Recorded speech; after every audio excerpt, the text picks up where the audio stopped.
Welcome, welcome. Thank you so much for joining here on Welcome to Germany in the edition of Your First Steps in Germany. We are happy to have you here. And jumping into today's agenda, we would first talk about each other. We would get to know each other a little better. We would have some introductions. Obviously, it's not just me, but you will see the surprise soon. First steps in Germany that you all will take, then some topics by you, for you. This was the form that was circulated along with the registration link and with the reminder message emails. And whatever you ask, we try to combine most of the information and the most relevant and common questions to this particular webinar. Then we would have some final questions and networking space together.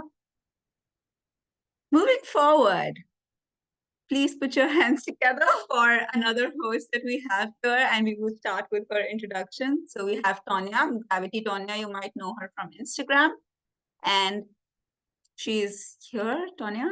Yes, hi, hello. Happy to join you. Happy to spread the word, to help other people, just like some people helped me when I came first to Germany. I feel like it's a train of good deeds that we need to all follow and help each other out on this journey, which is not easy.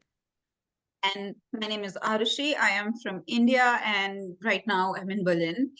I mean, right now I'm not exactly in Berlin, but yeah, I live in Berlin. I am also an international student, like most of us here, or most of us aspiring to be. And this call is from DEGIS. I am the national president of DEGIS, and I welcome you here with open arms and a very, very open mind. So, who are we? We are DEGIS. We are the largest community of international students in Germany, and our mission is to support each and every international student in achieving their dreams and goals. We want you to have your family outside home in your host country, that is Germany. And of course, we would try our level best to support you in whichever way possible.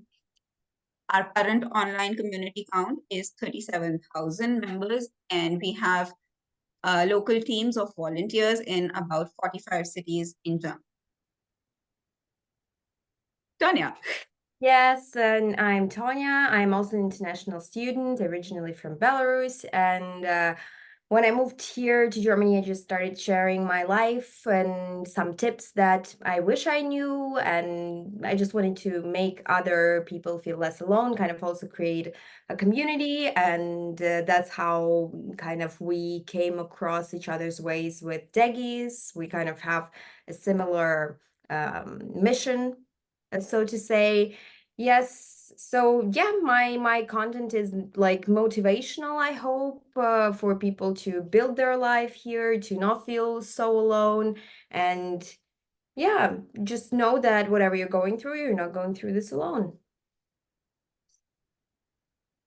Now it's time for you guys to tell us a little bit about yourselves. We will take exactly 3 minutes for you all to send us on the chat box your name, where you are from, where and what is your course, where are you going to do it. Of course, you can also mention your LinkedIn and your Instagrams if you want to. Let's start the activity right on the chat box.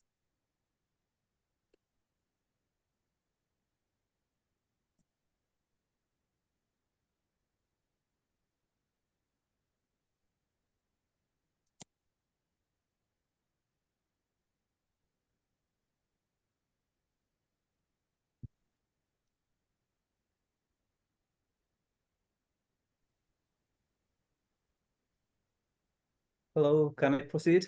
Yes, of course. Go ahead. Thank you. Thank you. Oh, we've already started receiving messages from Shruti, from Charita. Oh, Okay. you're doing design. Nice, design leadership. We have Lanisha, we have Stephanie, we have Abhimanyu Roy Chaudhary, and we have Shania. Hello. Hello. Oh, so my name is Bestufik Ad. Maybe I don't know if you can say this word. Pacifica. Specificada. I'm from Ethiopia, and that's my first name. And in our culture, we always use our first name. So Okay. the family name is our our grandfather's name. So for me, it's really weird. The Western naming system is really weird. So when people tell me their names, it's actually in my culture, it's actually their grandfather's name. So this is our culture, and I'm really happy to meet you guys. And So I would welcome. like Thank you. to be involved in this group and help newcomers when I Thank arrive you so there. much. Thank you. Anyone else who wants to just type forward? Okay, we have from Egypt to Munich. Nice. Oh, we have people coming to Leipzig soon.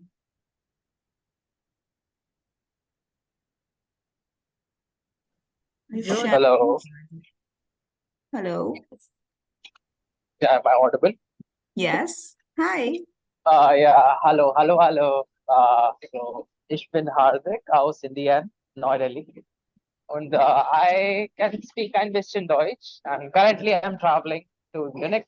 I am pursuing my master's in international business from Hochschule Mainz. Uh-huh. So today is my 6th day in Germany, and I'm happy to meet you guys. Thank you.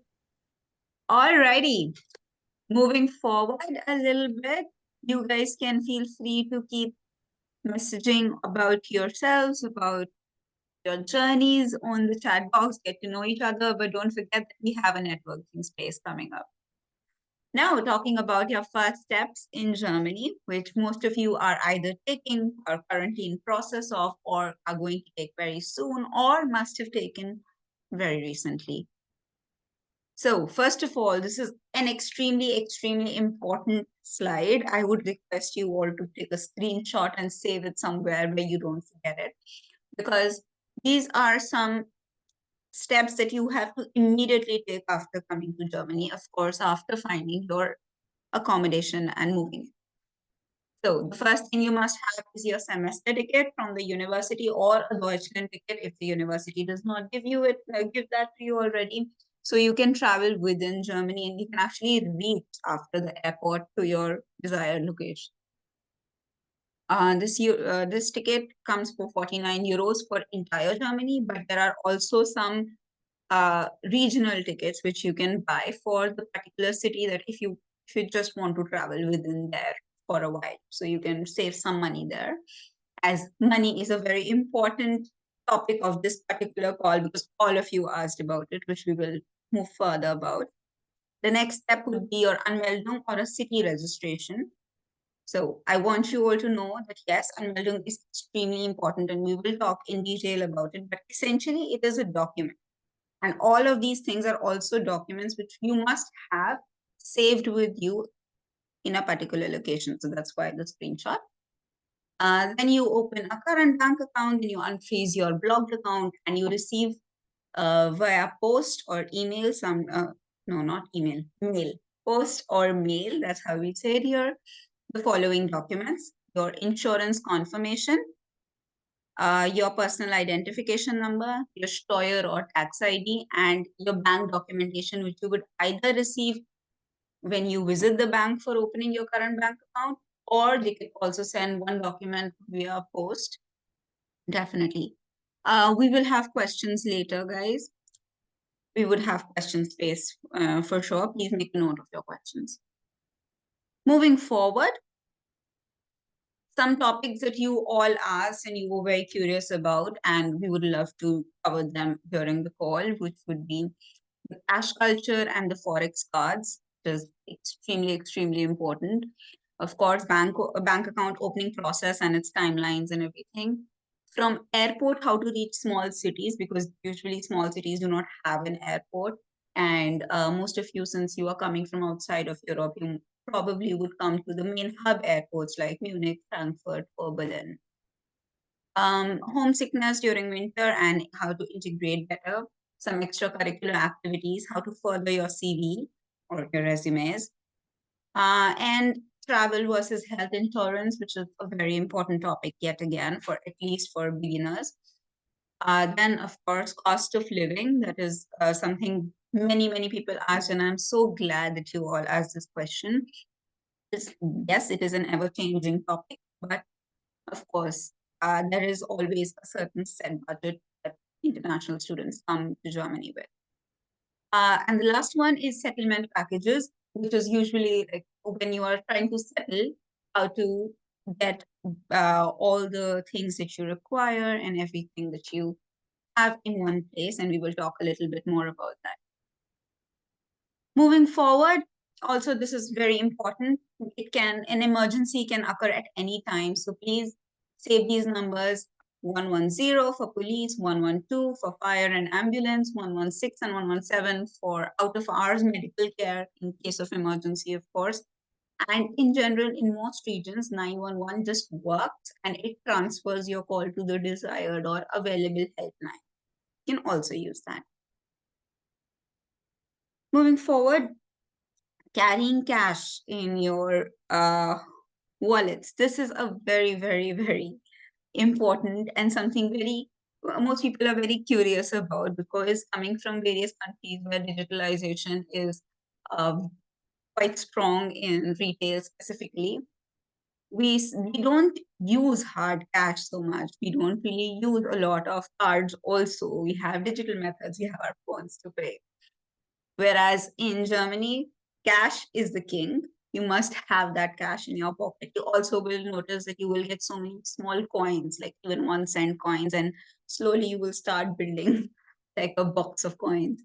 I have it. I'm just not at home. Otherwise, I would have shown you my coin collection.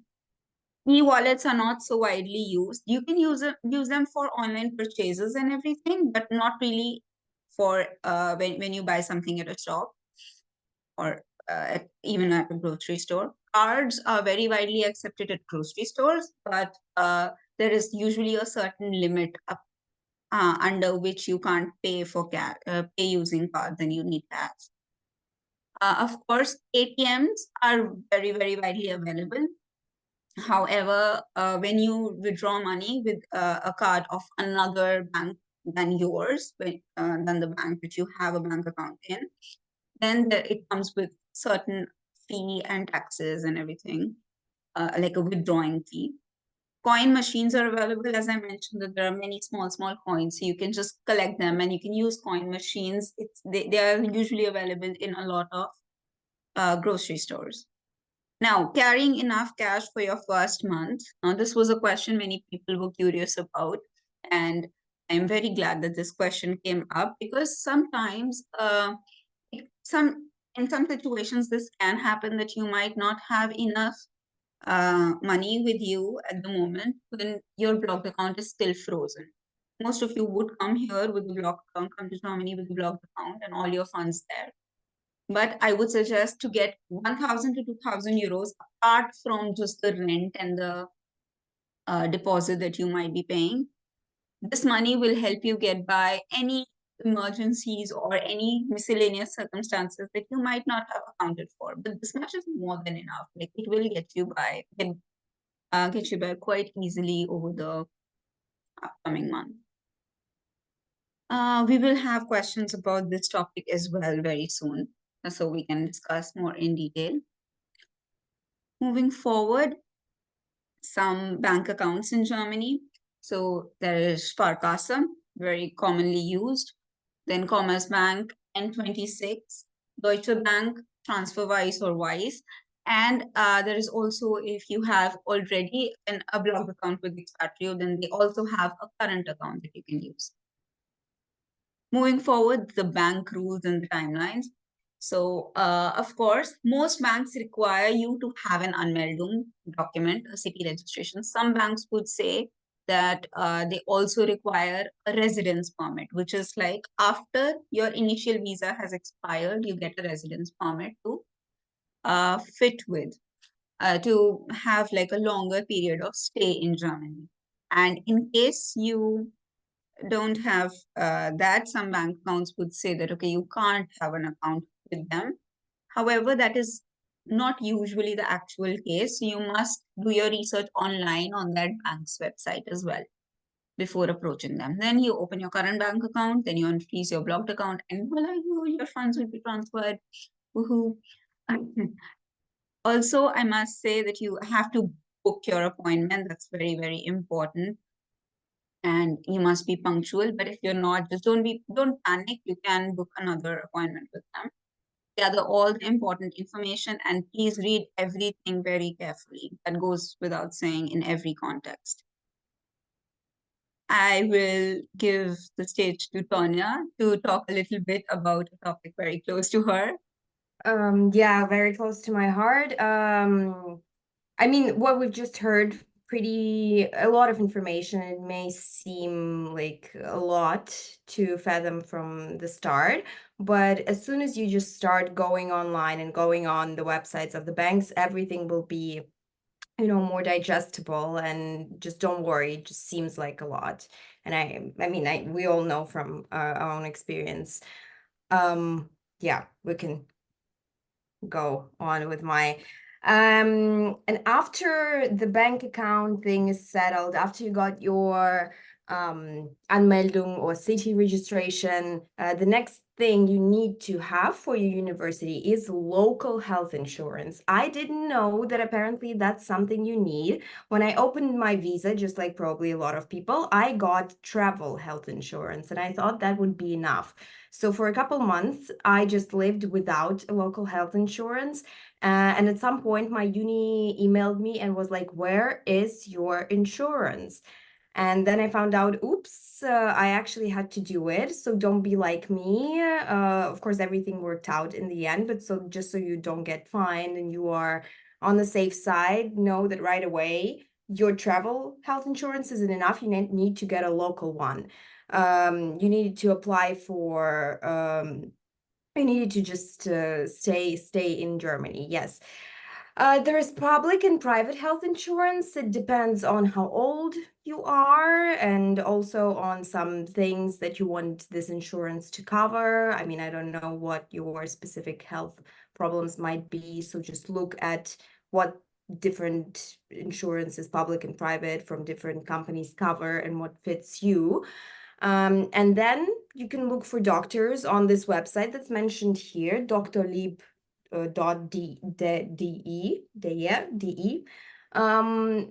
You can look for doctors in your area, and we have another slide about that. There is supposed to be, yes, like a video here. Yeah. Basically, I did a lot of things. You can click the pause. Yes, as you can see there, I did a lot of things with my health insurance. I used it to the max, you could say. Not only you can go to, I mean, of course, you can go to normal, regular doctors using this website that again is mentioned here, drlieb.de, to book appointments. It can be just general physician, which is called Hausarzt in Germany. That's actually a good life hack. First appointment makes you a regular patient. So even if you're not sick, maybe still make that appointment to get acquainted with the doctor, so that then if you do become sick, get a flu or something, you can immediately go to that doctor. But besides general practitioner, you can find specific doctors like dentists and everything. With dentists, it's kind of actually very, like, it's a fine line, what's covered by insurance, what's not. So again, before booking, you can see on this drlieb website what exactly is covered by your insurance at this dentist, for example. And you can also call the practice. What you could see in the video, I got my wisdom teeth removed for free. I mean, covered by insurance here in Germany. And yeah, it got covered by simple public health insurance. So that's a tip if in any case you need to do an operation like that. Just know that it is possible to be done, covered by health insurance, public health insurance, but don't. I hope no one gets to experience this because it was pretty awful. Let's put it this way. You should check this video out. It's quite a changer, game changer. Also, I would like to emphasize this point that, okay, if your situation is a little miscellaneous, let's say you have some history or with respect to anything, please contact the primary insurance that you have, health insurance that you have, and ask them if this thing is covered before getting things done. Because usually it's not like an upfront payment or anything. You usually get an invoice later on. And if that's something that you feel that, okay, that won't be possible, you have every right to say no. Not like anyone would. But one situation is that on legal basis, it's not very much allowed for some doctors to talk to you in English because there might be something lost in translation. And in that case, of course, that should not backfire on you. Yeah, sorry. Yes, and also what I like about this website, Doctor.de, there's usually a mention of which languages the doctors speak, and when you choose the doctor, you can choose so they speak English. I, for example, found a general practitioner who speaks Russian, like that. So maybe you can even find someone who speaks your native language. So that's a good life hack. Yeah. Moving forward. Should we do a little Q&A before that, maybe? Okay, sure. Because I feel like we've been talking a lot about like very substantial things, and now it's more Yes. into Yes. practical. Let's do a quick Q&A. Guys, any questions? I feel like Confusions? we already have some in the chat. Oh, yeah. So we have someone asking registration for residence permit is to be done during the expiry of visa. Yeah, so it is something you should apply for before your visa finally expires. So you should start looking for it like something 6 weeks before your visa expires, 6 to 8 weeks before. And if you don't find an appointment immediately online, which usually is the case, it's very hard to find the residence permit appointment in most cities. But right now, many Ausländerbehörde, which are the immigration offices, they are turning digital. And it gets really convenient, especially like in Berlin and big cities, where you can actually send an email and you can request for an appointment. At least you can have that email record in case your visa expires before your coming appointment. The only thing that this restricts you from is traveling outside of Germany, because in that case you can still go out, but you won't be able to come back in because you don't have a valid visa to be in the country.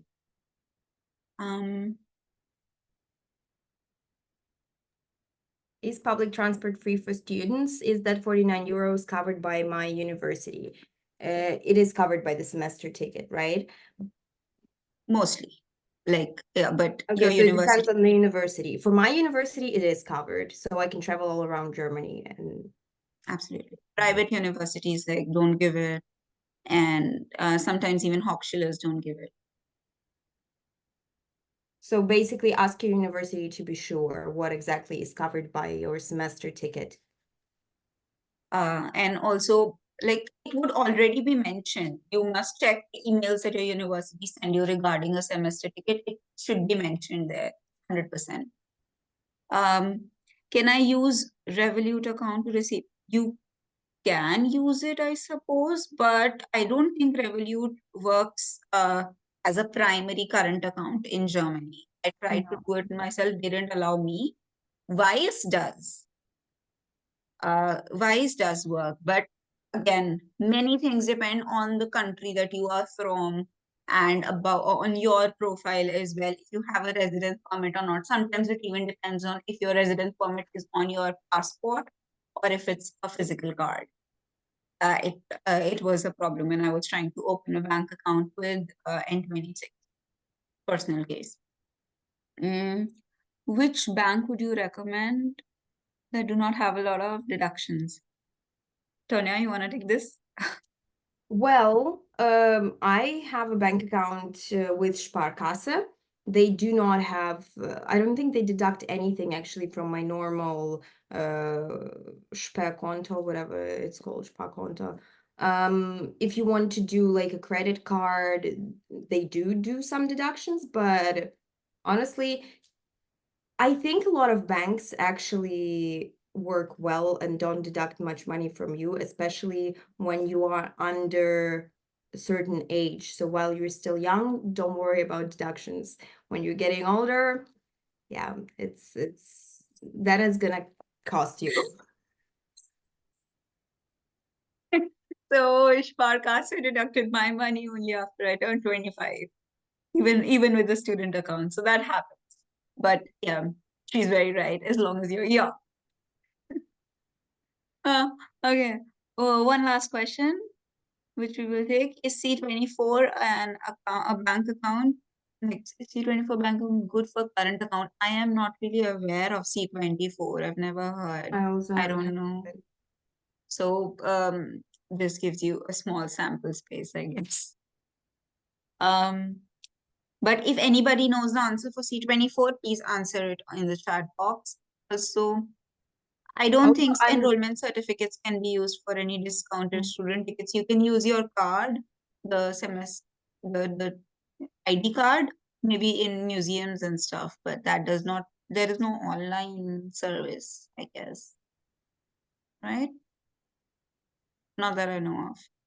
mm, Okay, let's move forward. We're running a little behind already. Thank you so much for the Q&A. Giving it again to Tonya.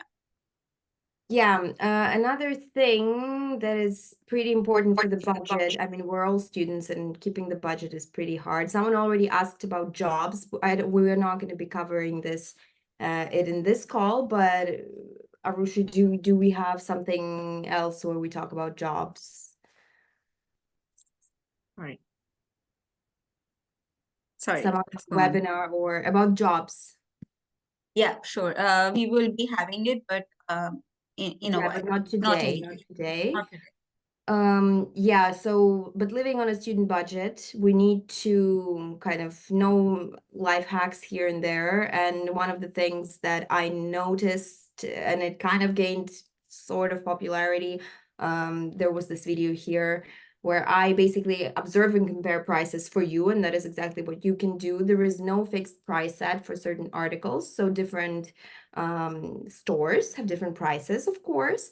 So you better go look for different stores in your surroundings where you live and determine what fits more to your budget, quality, price, variety, where the balance is. It's different for everybody. Yeah, but one of the best things I can suggest is a lot of supermarkets have their own native brands, and those brands are less expensive. For example, if you go to Reve, they have Ja, like brand, and everything that's from Ja brand is basically produced by Reve, and it is less expensive than maybe some other brands in the store. So to save yourself some money, don't just stick with one supermarket that you found. Go and look for other things. Yes, absolutely. Explore different things because different articles are cheaper in different supermarkets also, like, and Yes, quality yes. also varies a lot. So you have to find the most optimal store for you and your needs, tailored for your needs. Yes. A little bit about furthering your resume. Yes, as soon as this thing also loads.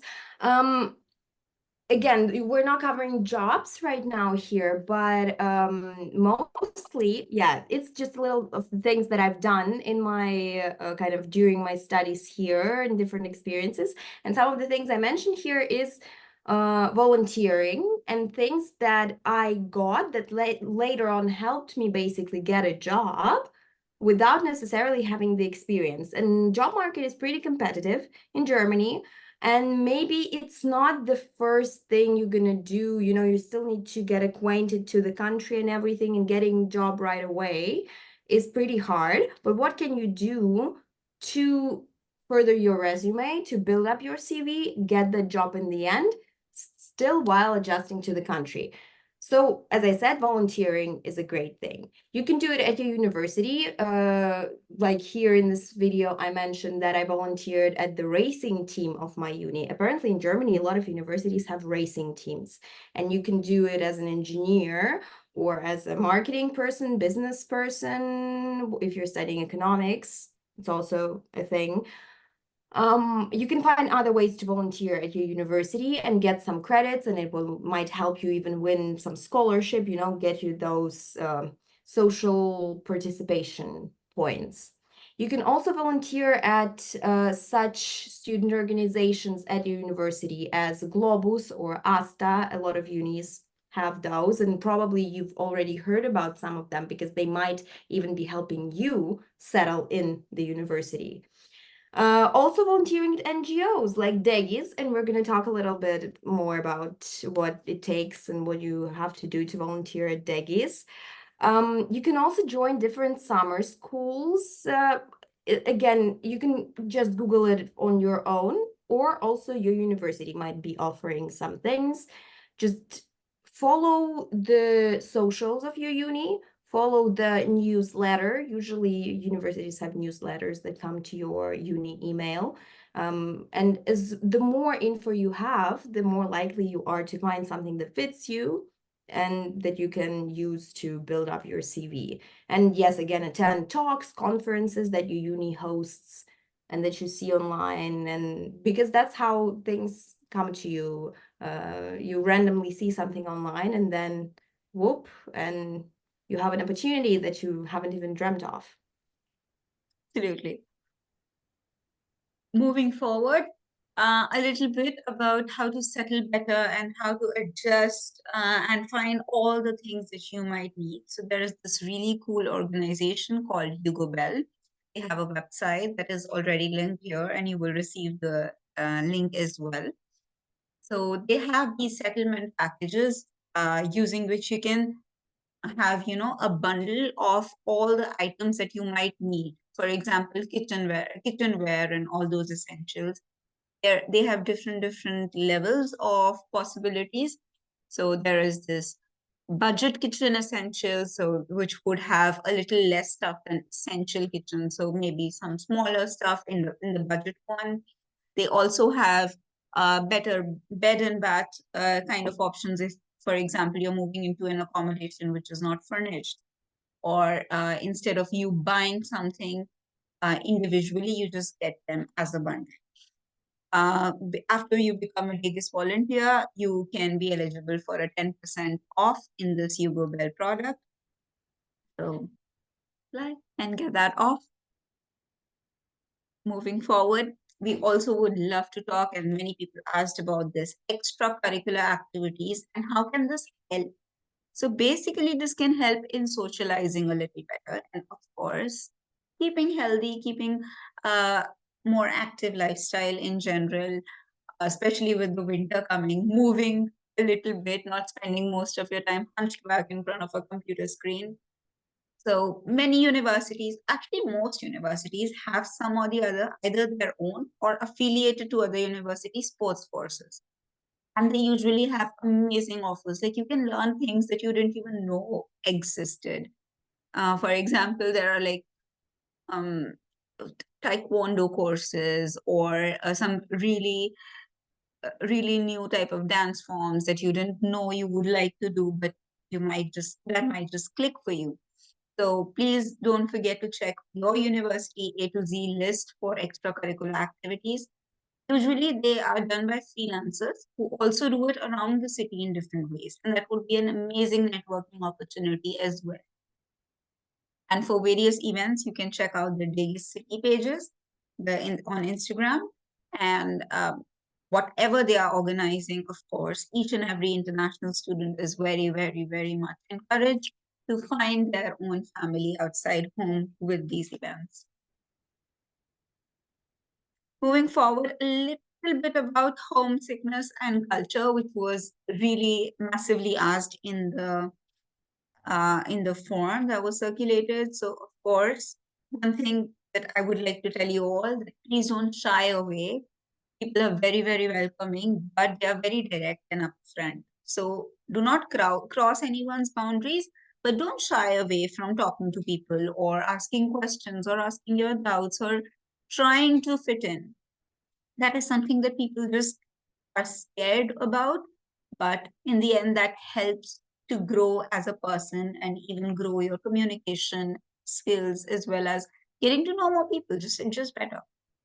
Of course, summer is usually the best time to travel, but now it's kind of over. You can still travel maybe this month a little bit, but it gets a little harder after that. Of course, with the courses bundling up and everything happening. But winter comes not with blues, but with Christmas vibes. It's usually a very, very white Christmas and a snowy Christmas in Germany, at least the last 2 years. So Christmas market's going to start very early in November, and maybe in some cities they've already started, like in Berlin, some of them have already started. So don't miss them; they're awesome. And grab yourself a glue wine and make some friends. Moving forward, some of the questions that you all asked and which we mostly covered were the cost of living and society standards. That's what we just covered. The cost of living is something around 700 to 800 euros per month. And I think the current blocked account amount that you receive is higher than that. It's 961, if I'm not wrong. And that's not at all less. Of course, it varies from city to city, and the major chunk of your expense goes away in accommodation. A little bit, but that's like a fixed amount that you must be prepared for. Of course, initially you might have to settle for a more expensive accommodation, but in that case, you should prepare yourself for never stop looking, because there is that perfect home for you. That's why you are in the country, and go look for it. And of course, Tonya gave such a good advice about saving your money with groceries and essential shopping.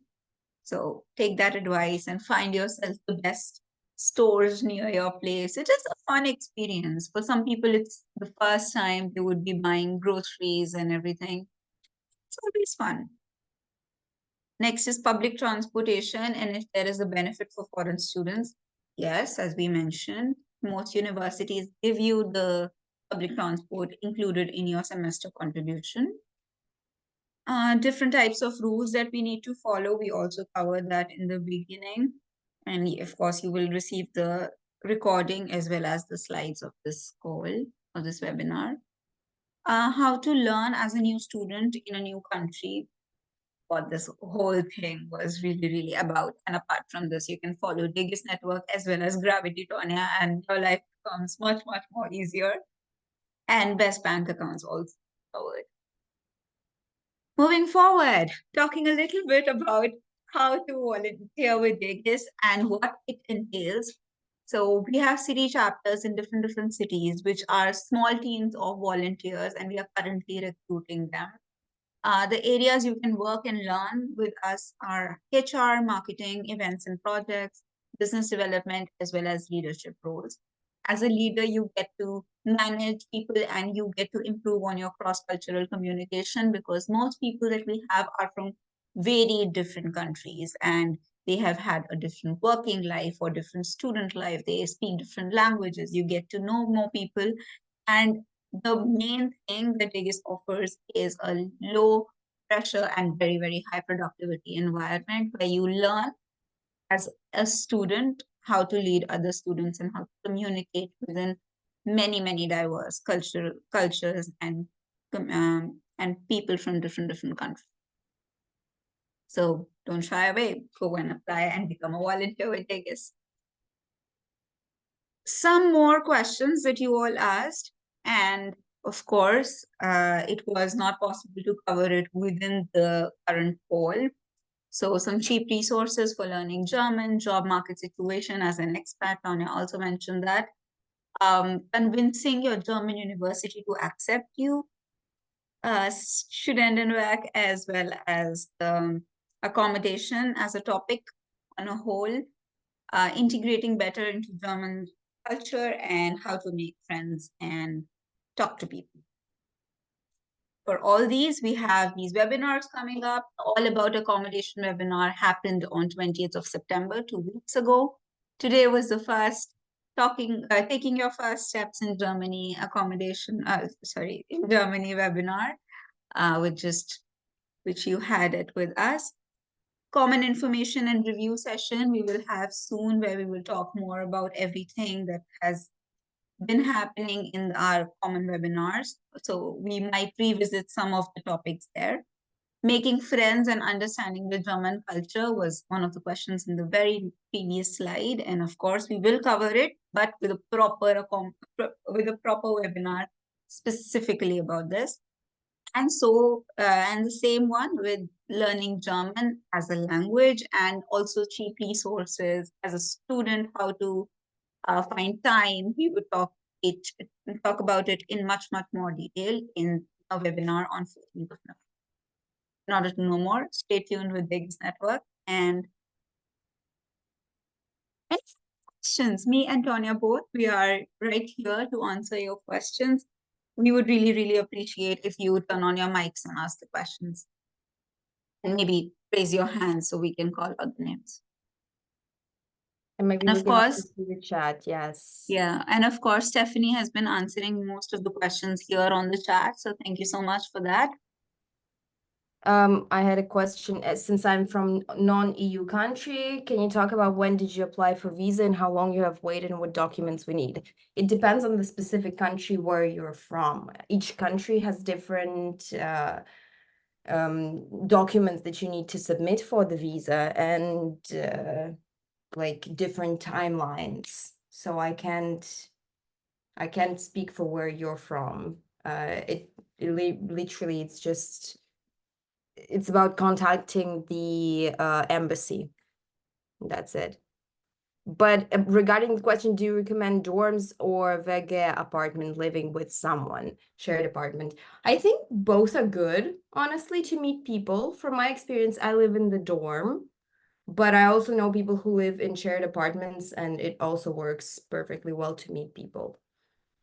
Dorms are probably less expensive. That's what I know. It's the cheapest option ever. It just depends how many people do you want to share your bathroom and kitchen with, and do you want to know them really well, or yeah. Yeah, Both. this is really important that I mean, you have to know your requirements. Based on that, you can have a perfect home, right? But yes, in general, dorms are much more economical and usually compared to WGs. But then sometimes WGs are probably the closest to your university or your place of part-time work, and that helps. Yes. There was a question about, is it hard to get dorm? Yes. You need to There wait is, a lot in line. yeah, there is no like no complicated answer to that. It's very hard to get a dormitory, especially with STWave. But there Yes. are ways where you can approach them in a much more strategic manner. Like you can be regular with your queries. You can send them constant updates and reminders that you really need a place. And this might work for your benefit. Also, there is this question, I think it's more for Tonya, because it's about, is there a step, it is sent to me personally, that is there any specific document required if someone has a YouTube channel as a student in Germany that generates revenue? Yes, you need to. So there is the law that basically says you can talk specifically to the foreigners office in your city, and they can give you permission based on other things that you do. If you have a job, and they need to see like how much time you're spending on those extra activities, making money online. And if they say, okay, we can see that this does not harm your studies, then you can get permission and work as a freelancer.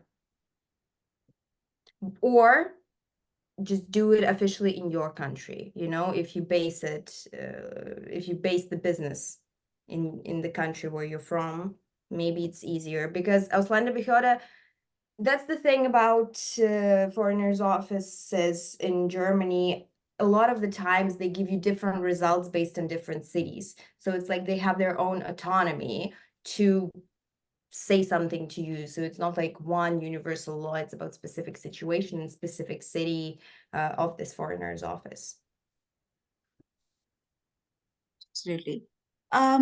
And yeah, sure. That was a very honest advice. In my opinion, also, I would also advise you to just keep it in your own country. Like the revenue, keep it there. Yes. Don't bring the revenue to Germany, and I think that's more than enough to solve it. But how can I make sure that I won't get scammed when getting a vacay from outside of Germany before coming? Is there a trustworthy website? Sure, there are many, many trustworthy websites. Most websites are trustworthy. Usually, the case of scam happens when you find something through Facebook or WhatsApp or through social media. That's where a perfect scam can actually happen. Otherwise, usually these things get very clear when you are talking to the person that, okay, he might not be a genuine one.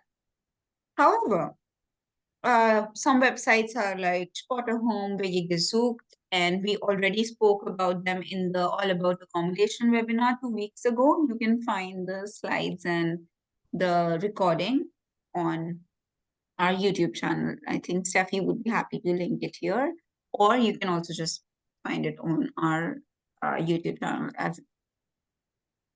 There was one question about, I think, visa expiry and then how residence permit was required by some branches of Commerce Bank. I have also heard that some branches of Commerce Bank have a different response to people approaching them for opening a bank account. That's why I would always suggest that please go on the website and check what are the requirements, so that if the person in the branch says something, you can actually show them that no, the website says something else. Because sometimes some branches are just closer to you, and that's the only thing that you can do, right? Especially in small cities sometimes. There is somebody who got their accommodation via LinkedIn, so kudos. Anything else? Any other questions, guys?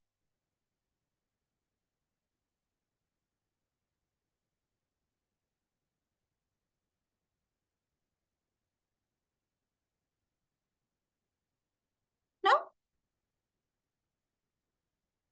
Feel free to even turn on your cameras or mics, and we can also stop recording right now.